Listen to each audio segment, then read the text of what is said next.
साथियों, आज हम आप लोगों को प्राइमरी हेल्थ केयर में आज हम आप लोगों को पढ़ाएंगे मेटाबॉलिक डिजीज, चयापचयी बीमारियां जिसे कहते हैं मधुमेह। मेटाबॉलिक डिजीज में मधुमेह, डायबिटीज आज हम आप लोग को पढ़ाएंगे। देखिए परिभाषा, डिफिनीशन मधुमेह की। यह मॉक सिंड्रोम है।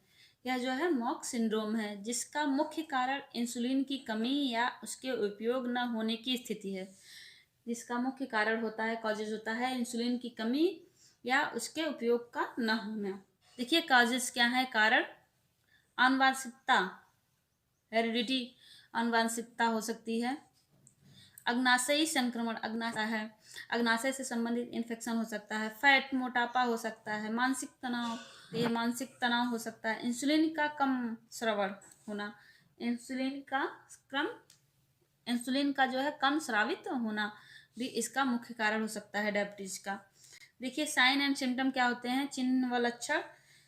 इसमें बहुत ज़्यादा प्यास लगना, इसमें जो है रोगी को जो है बहुत ज़्यादा प्यास लगती है।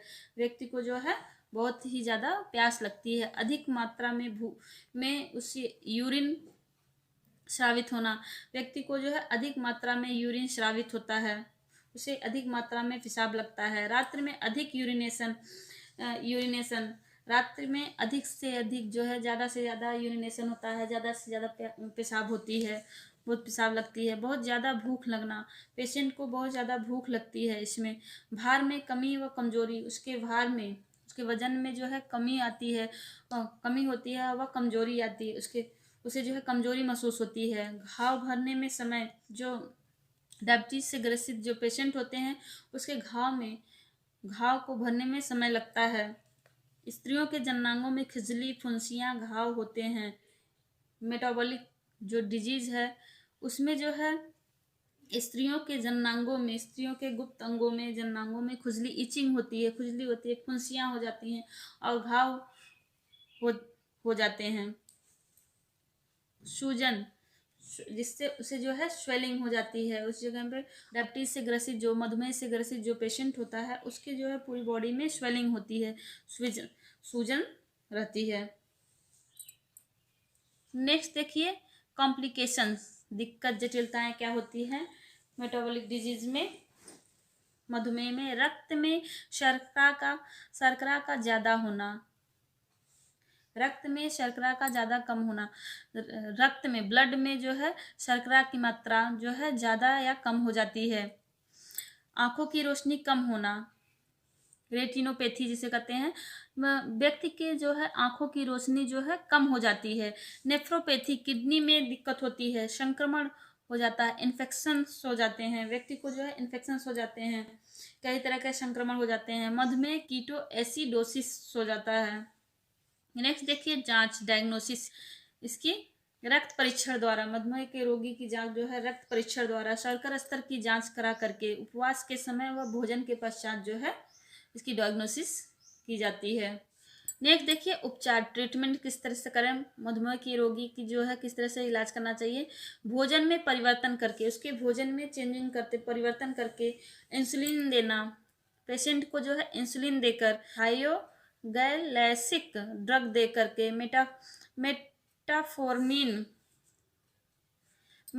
मेटफॉर्मिन आदि दवाओं का, ड्रग का उपयोग करके जो है मधुमेह की रोगी का इलाज किया जा सकता है। इसके देखिए पोषण, मधुमेह के रोगियों की किस तरह से पोषण डाइट देना चाहिए। तो मधुमेह के रोगियों का पोषण देखिए, पोषण डाइट, मधुमेह के रोग में आहार में परिवर्तन आवश्यक है। मधुमेह के रोगी जो होते हैं उसके आहार में परिवर्तन जरूरी होता है। खाने में बदलाव और वजन कम करना चाहिए, उसके जो है पेशेंट के खाने में बदलाव करना चाहिए और उसके वजन को कम करना चाहिए। मधुमेह प्रबंधन का आधार है, मधुमेह जो होता है वह प्रबंधन का आधार है। खाने में जो है मरीज की पसंद और नापसंद का भी ध्यान रखना चाहिए।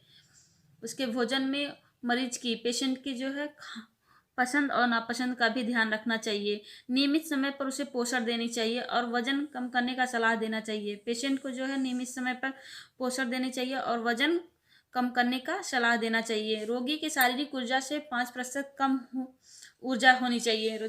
पेशेंट के जो शारीरिक ऊर्जा है उसे 5% कम ऊर्जा उसकी होनी चाहिए। इसमें देखिए कार्बोहाइड्रेट, मधुमेह रोगी में कैलोरी की आवश्यकता लिंग, आयु, वजन, कार्यशीलता के आधार पर दिया जाता है। मधुमेह डायबिटीज के रोगी में कैलोरी की आवश्यकता उसके लिंग, आयु, वजन, कार्यशीलता के आधार पर दिया जाता है। देखिए, सामान्य क्रियाशील व्यक्ति को कितना दिया जाता है? 35 किग्रा शरीर भार के अनुसार जो है 35 किग्रा। हल्का कार्य करने वाला व्यक्ति 30 किग्रा शरीर भार के अनुसार, उसके शरीर के भार के अनुसार 30 किग्रा। कठिन परिश्रम करने वाला व्यक्ति जो है 40 केजी शरीर भार के अनुसार। रोगी व्यक्ति, जो रोगी पेशेंट होता है, उसे 20 या 25 केजी शरीर भार के अनुसार कैलोरी की आवश्यकता होती है। नेक्स्ट, प्रोटीन में देखिए, प्रोटीन, मधुमेह के रोगियों का प्रोटीन की आवश्यकता होती है। देखिए, मधुमेह रोग में प्रोटीन की उतनी ही आवश्यकता होती है जितनी एक स्वस्थ व्यक्ति को होती है। एक मधुमेह से ग्रसित जो पेशेंट होता है उसे उतनी ही प्रोटीन की जरूरत होती है जितना एक स्वस्थ व्यक्ति की होती है। वसा, देखिए, मधुमेह रोग में वसा की, फैट जिसे कहते हैं, मधुमेह रोग में वसा की मात्रा नापतोल के दी जाती है, मात्रा होती है उसे नापतोल के दी जाती है। उन्हें असंतृप्त वसा का ही प्रयोग करना चाहिए, जैसे सफोला, रिफाइंड तेल, मूंगफली तेल इत्यादि। सफोला, रिफाइंड तेल का प्रयोग करना चाहिए, मूंगफली का तेल प्रयोग में लाना चाहिए मधुमेह से ग्रसित रोगी की। तो देखिए, विटामिन व खनिज लवण, विटामिन एंड मिनरल्स की कितनी आवश्यकता होती है? विटामिन की पूर्ति के लिए मल्टीविटामिन की गोली देनी चाहिए। विटामिन की पूर्ति करने के लिए पेशेंट को जो है मल्टीविटामिन की जो है गोलियां देनी चाहिए।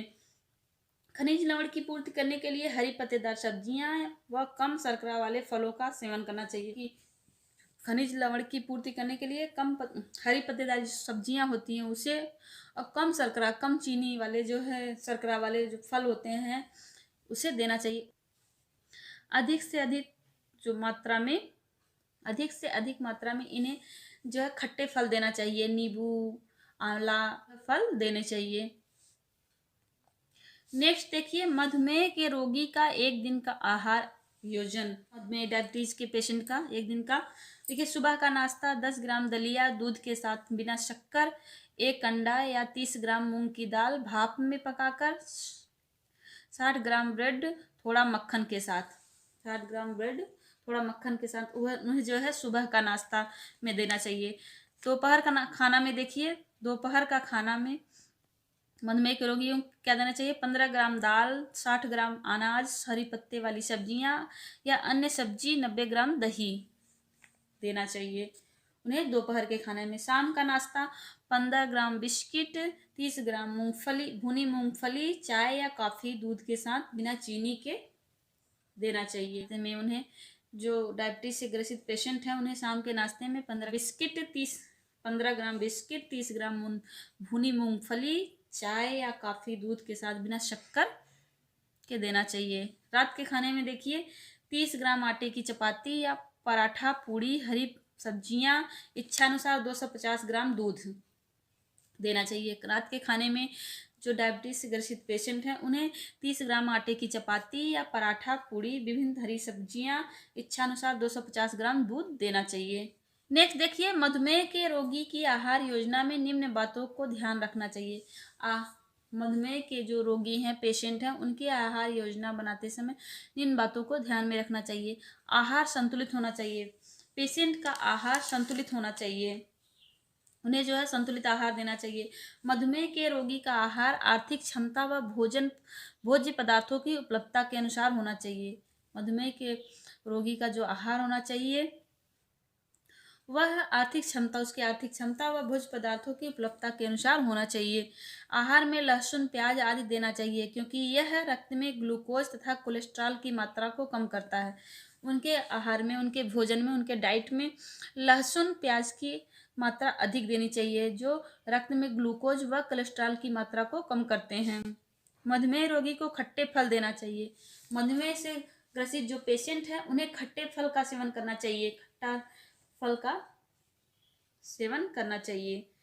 मधुमेह से ग्रसित जो पेशेंट है उसे जो है खट्टे फल का सेवन करना चाहिए। नींबू, अपने भोजन में नींबू, आंवला, जितने भी खट्टे फल हैं उन्हें देना चाहिए। मधुमेह त्वचा की देखभाल, पैरों की देखभाल, मधुमेह से ग्रसित जो पेशेंट है उसकी त्वचा की देखभाल और पैरों की देखभाल किस तरह से करते हैं, देखिए। Skin care, foot care. त्वचा में मॉइस्चराइजर का प्रयोग करना चाहिए। त्वचा में मधुमेह से ग्रसित जो पेशेंट है उसे जो है त्वचा में, अपनी त्वचा में मॉइस्चराइजर का प्रयोग करना चाहिए। शरीर को, उसके अपने बॉडी को, शरीर को धूप व हवा से बचाना चाहिए। मधुमेह पेशेंट को अपने बॉडी को, मधुमेह से ग्रसित जो पेशेंट है उन्हें अपनी बॉडी को धूप व हवा से बचाना चाहिए। छोटी मोटी घाव को तुरंत उपचार करना चाहिए। जो छोटी मोटी घाव हो जाती है, चोटें लग जाती है, उसे जो है तुरंत इलाज करना चाहिए, उपचार करना चाहिए, ट्रीटमेंट करना चाहिए। पाँवों को गर्म पानी व साबुन से साफ करना चाहिए। अपने पैर, मधुमेह से ग्रसित जो पेशेंट होता है उसे अपने पैरों को गर्म गुनगुने पानी से व साबुन से धोना चाहिए, साफ करना चाहिए और साफ तौलिए से पोंछना चाहिए। पैर यदि ज़्यादा सूखे हों तो पैरों में ऑलिव ऑयल मसाज करना चाहिए। पैर यदि इसके पैर सख्त हैं तो उसे ऑलिव ऑयल से मसाज करना चाहिए। मधुमेह से ग्रसित जो पेशेंट होता है उसे अपने पैर जो है नंगे नहीं रखना चाहिए। नंगे पैर उसे न ही उसे अपने नंगे पैर रखना चाहिए और ना ही उसे नंगे पैर चलना चाहिए। नेक्स्ट देखिए दवाइयाँ, मेडिकेशन किस तरह से करना चाहिए मधुमेह पेशेंट को। सल्फोनाइल यूरिया और ब्राइग्यूनाइड्स का प्रयोग करना चाहिए उन्हें ड्रग्स में डॉक्टर के सलाह के अनुसार। यूरिन टेस्ट कराना चाहिए। मधुमेह के पेशेंट को अपने यूरिन का टेस्ट कराना चाहिए। इंसुलिन लगाना, देखिए इंसुलिन लगाना, मधुमेह के पेशेंट को इंसुलिन लगाना चाहिए। इंसुलिन के लिए अलग सिरिंज होती है। इंसुलिन के लिए जो अलग सिरिंज होती है और सबक्यूटेनियस द्वारा दी जाती है। इंसुलिन है, मधुमेह के रोगियों को इंसुलिन जो है सबक्यूटेनियस द्वारा दी जाती है, त्वचा द्वारा दी जाती है। इंसुलिन दो प्रकार के होते हैं। इंसुलिन जो होता है वह दो प्रकार का होता है। घुलनशील इंसुलिन जिसे कहते हैं घुलनशील इंसुलिन, ये तरल रूप में होती है और इसका प्रभाव 6 घंटे तक रहता है। इसका जो प्रभाव होता है 6 घंटे तक रहता है तथा 6 घंटे बाद दोबारा जरूरत पड़ती है। 6 घंटे बाद इसकी जो है दोबारा आवश्यकता पड़ती है। नेक्स्ट है डिपार्ट इंसुलिन। डिपार्ट इंसुलिन जो होता है यह दूध की तरह सफेद प्रभावी व उपयोगी इंसुलिन होता है। डिपार्ट इंसुलिन जो होता है यह दूध की तरह सफेद प्रभावी व उपयोगी इंसुलिन होता है। यह 10 से 12 घंटे तक रक्त में ग्लूकोज सामान्य रखता है। यह जो है 10 से 12 घंटे तक रक्त में ग्लूकोज की मात्रा को सामान्य रखता है। तो इस तरह से मेटाबॉलिक से जो मधुमेह से ग्रसित जो पेशेंट होते हैं उन्हें जो है इंसुलिन लगाना चाहिए। इंसुलिन लगाने का सही तरीका होता है सिरिंज द्वारा, या जो सबक्यूटेनियस द्वारा दी जाती है। सिरिंज के द्वारा सबक्यूटेनियस में दी जाती है। इंसुलिन जो दो प्रकार के होते हैं, घुलनशील इंसुलिन और डिपार्ट इंसुलिन, जिसके बारे में हम आपको बताए हैं।